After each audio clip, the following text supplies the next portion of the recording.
Hi everyone, welcome back to our channel, Mommy and Me.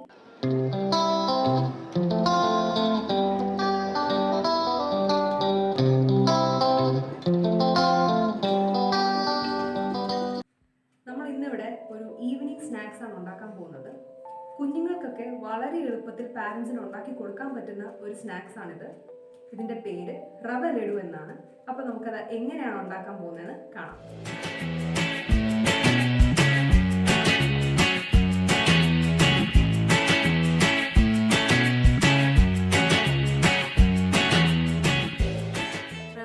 ആവശ്യമായിട്ടുള്ള സാധനങ്ങൾ: റവ 1 cup, തേങ്ങാപ്പീര അരക്കപ്പ്, അരക്കപ്പ് ശർക്കരപ്പാനിയാണ് നമുക്ക് വേണ്ടിയത്. അതനുസരിച്ച് ശർക്കര എടുക്കണം. 5 ഏലക്ക, 2 ഗ്രാമ്പൂ, 1 ടീസ്പൂൺ നാരങ്ങാ നീരാണ് നമ്മൾക്ക് വേണ്ടത്. നമുക്ക് വെള്ളം ഒഴിച്ച് ശർക്കര പാനിയാക്കാനായിട്ട് ഇടാം.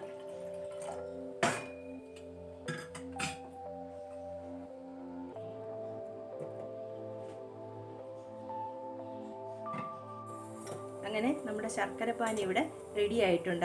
ശർക്കരപ്പാനി എങ്ങനെ റെഡിയായോ നോക്കുന്നത്, അത് എടുത്തിട്ട് നമ്മൾ 2 കൈ കൊണ്ട് ഇങ്ങനെ തൊടുമ്പോൾ ഒട്ടിപ്പിടിക്കുകയാണെന്നുണ്ടെങ്കിൽ അത് റെഡി ആയിട്ടുണ്ട്. അങ്ങനെ നമ്മുടെ പാൻ ചൂടായിട്ടുണ്ട്. ഇതിനകത്തിലേക്ക് നമ്മൾ എടുത്തു വെച്ചിരിക്കുന്ന റവ ഇട്ട് കൊടുക്കാം. ഇത് നമ്മൾ ഒന്ന് ചെറുതായിട്ടൊന്ന് മൂപ്പിക്കാം. ഇതിലേക്ക് നമുക്ക് തിരികെ വെച്ചിരിക്കുന്ന തേങ്ങ ഇട്ട് കൊടുക്കാം.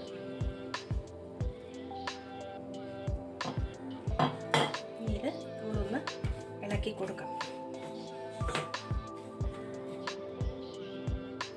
നമ്മൾ ഉരുക്കി വെച്ചിരിക്കുന്ന ശർക്കര 3/4 കപ്പ് നമ്മൾ എടുത്തിട്ടുണ്ട്. അതിനകത്തിലേക്ക് നമ്മളിവിടെ വെച്ചിരിക്കുന്ന നാരങ്ങാ നീര് 1 ടീസ്പൂൺ ഒഴിച്ചു കൊടുക്കാം. റവയും തേങ്ങാപ്പീരയും മൂത്തിട്ടുണ്ട്. നമുക്ക് ഇതിലേക്ക് നെയ്യ് ഇട്ട് കൊടുക്കാം. ഒരു 2 ടീസ്പൂൺ നെയ്യ്, ഒരു 3 ടീസ്പൂൺ നെയ്യ് ഇട്ട് കൊടുക്കാം. ഇത് നമുക്ക് ഇളക്കി കൊടുക്കാം. ഇതിലേക്ക് പൊടിച്ചു വെച്ചിരിക്കുന്ന ഏലക്കായും ഗ്രാമ്പൂവും നമുക്ക് ഇട്ട് കൊടുക്കാം.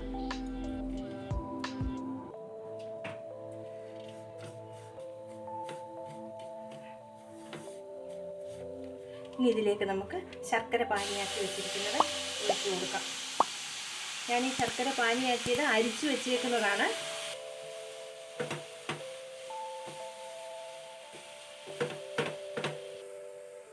നമ്മൾ ശർക്കര അരിച്ചിട്ടേ എടുക്കാവൂ, അല്ലെങ്കിൽ കല്ലൊക്കെ കാണുമായിരിക്കും.